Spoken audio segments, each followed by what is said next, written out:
Hello everyone, this is Pallavi Mane and welcome back to the e-learning program. In the today's lecture, we are going to learn administrative theory of management. As we have discussed in the earlier lecture, that is meaning of management and the significance and nature of principles of management. In this lecture, we are going to learn those 14 principles of management of Henry Fayol. Before going to discuss the 14 principles of management, let's have the introduction of the Henry Fayol, the person who is known as the father of administrative and the modern management in the management theory. Henry Fayol was the French mining engineer who was born in 1841 and passed away in 1925.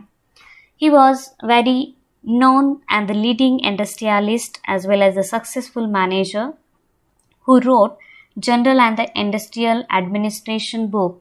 In this book, he wrote 14 principles of management. These principles are universally applicable in any kind of organization to have the profit level as well as to increase the efficiency level of the employees and to achieve a organizational goal in a fixed period of time.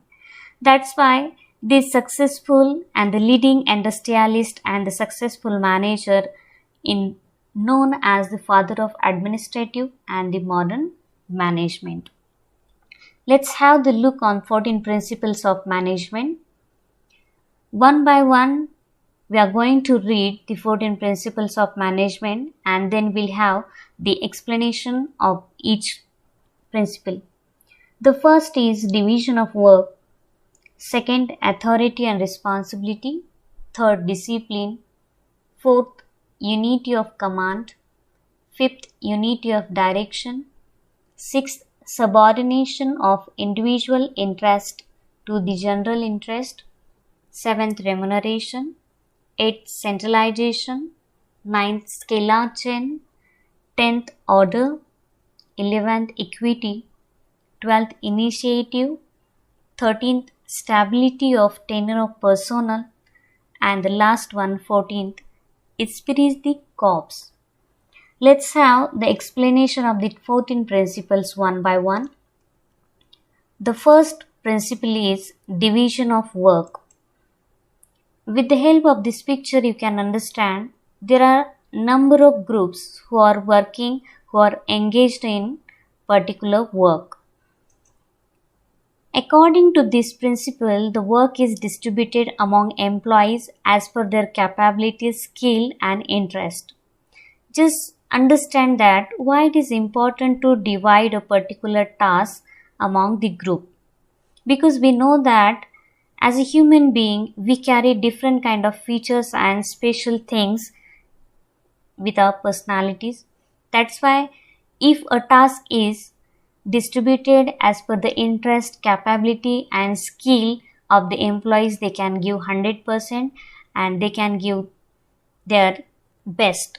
That's why it helps to lead the specialization as well as have the efficiency level, good efficiency level. Means division of work plays a vital role if the division of work is depend on the interest and skill and the capability of worker. The second one is that principle of authority and responsibility. Get the meaning of authority, a right to take some important decisions, and the responsibility means a duty to fulfill towards a particular task. With the help of this picture, you can understand there is one person who is authorized one and giving instructions to the employees. Means that employee has the responsibility to complete a particular task. According to this principle, authority and responsibility go hand in hand. In the picture you can see the leader and employees have communication, means they both go hand in hand. The leader gives instructions and employee follows this instruction to complete a task. Means responsibility and authority go hand in hand, they maintain a harmony. If someone gets authority to take decisions, he has to deliver all the responsibility towards the work. In the picture, you can understand the person who is giving instruction to the employees also has a responsibility, and he has his duty towards a particular task if the task is completing in a fixed period of time or not. The third one is that principle of discipline. We know the meaning of discipline. In the picture, you can understand number of employees are following one leader. Means in a disciplined, in a systematic manner, they are following their leader and they are completing their particular task in a fixed period of time. According to this principle, discipline is the result of effective leadership. In this picture, you can understand a person who is in a red dress. He is a leader and he has the effective leadership qualities. So that's why number of remaining people who are in a blue dress, they are following their leader. Means they are maintaining a discipline in a systematic manner. They are maintaining a good harmony between them and they were fulfilling all the rules and regulations related to the organization. Means in a simple way, you can understand why discipline is important. Discipline is important to maintain a good communication, to maintain a good coordination, a good harmony between the management and the employees related to their organizational goals, rules and regulations to relate to a particular task. Fourth principle is that principle of unity of command. In the picture, you can understand the one person who is denoted by the red color, who is the leader and giving instructions to those people who are denoted by the blue color. Means that leader is giving instructions, giving orders, and the employees obey that order and obey that instruction to accomplish a particular task. Means there is only one manager, one boss, one superior who is instructing, who is giving orders to all the employees. Means employees will not get confused. According to this principle, every employee should get instruction and orders from only one manager, boss and superior.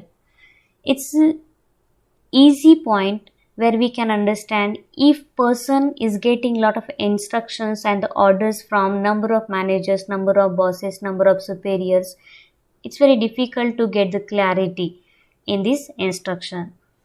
In the organizations, if there is one manager, that time employees clearly understand the goal and the purpose of their task. And if they are getting instructions from number of bosses or number of superiors, number of managers, that time they will get confused. They will not get the clarity about their aim, about their goal, what to do. That's why it's very important to have the unity of command.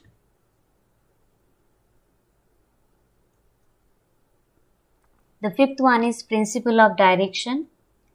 With the help of this picture, you can understand the one person who is giving instructions, who is giving a proper way, who is giving guidelines to the employees to accomplish a particular task.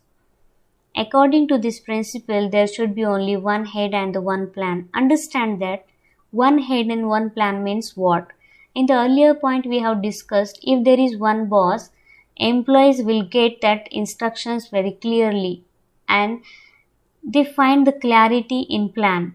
But if there are number of bosses and employees are getting number of instructions and orders from number of bosses, they will get confused. That's why there should be a proper direction by only one person and one manager. Employees accomplish work under given directions of their manager. Means in the picture you can understand there is only one manager who is giving guidelines and who is giving direction to complete the task. There should not be number of bosses or number of managers in the organization. The sixth point, principle of subordination of individual interest to the organizational interest. Get the meaning of subordination. Subordination means to merge or to mix up. With the help of this picture, you can understand two general interests means this is a purpose of organization, this is the interest of organization, and those employees who are following, who are running behind the organization, these are employees of the organization. Means employees who are working in the group cannot give priority to their own interest than the organizational interest. According to this principle, individual interest of an individual one must be given less importance than the organizational interest. Means with the help of this example you can understand, if we are doing a particular task in a group, we cannot give a lot of importance to our self-interest. That's why, as this principle says, that while you are working in the organization, you have to make the priority of organizational interest than your own priority. The seventh one is that principle of centralization. With the help of this picture you can understand there are two diagrams. The first one is for the centralization and the second one is for the decentralization. Centralization means where only one person is authorized who has right to take decisions and deliver all the responsibility towards the particular task. And decentralization means what? There are number of managers, there are number of people who has the rights to deliver, who has the rights and authorities to deliver towards the task. According to this principle, centralization means power and rights are vested in only one hand, and decentralization means power and rights are vested in many hands. Means in the first diagram you can understand that is the centralization where only one person is responsible to complete a particular task. He has whole authority to take decisions. When the second one you can understand there are number of managers who has the right and the authority and responsibility to deliver a particular task. But centralization is useful for the small organization and decentralization is useful for the large organization. Because in the large organization, one manager cannot give a fair justice to number of employees. That's why. Means centralization where only one person has the whole rights, and decentralization means there are number of people who has number of rights and the authorities to deliver towards the task.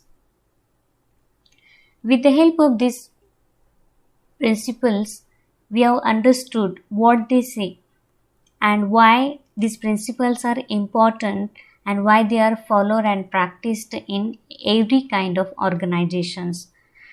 In the today's lecture, we have seen only 7 principles of management. The remaining principles we'll see in the next lecture. Thank you all of you. Stay happy, stay at home, stay safe.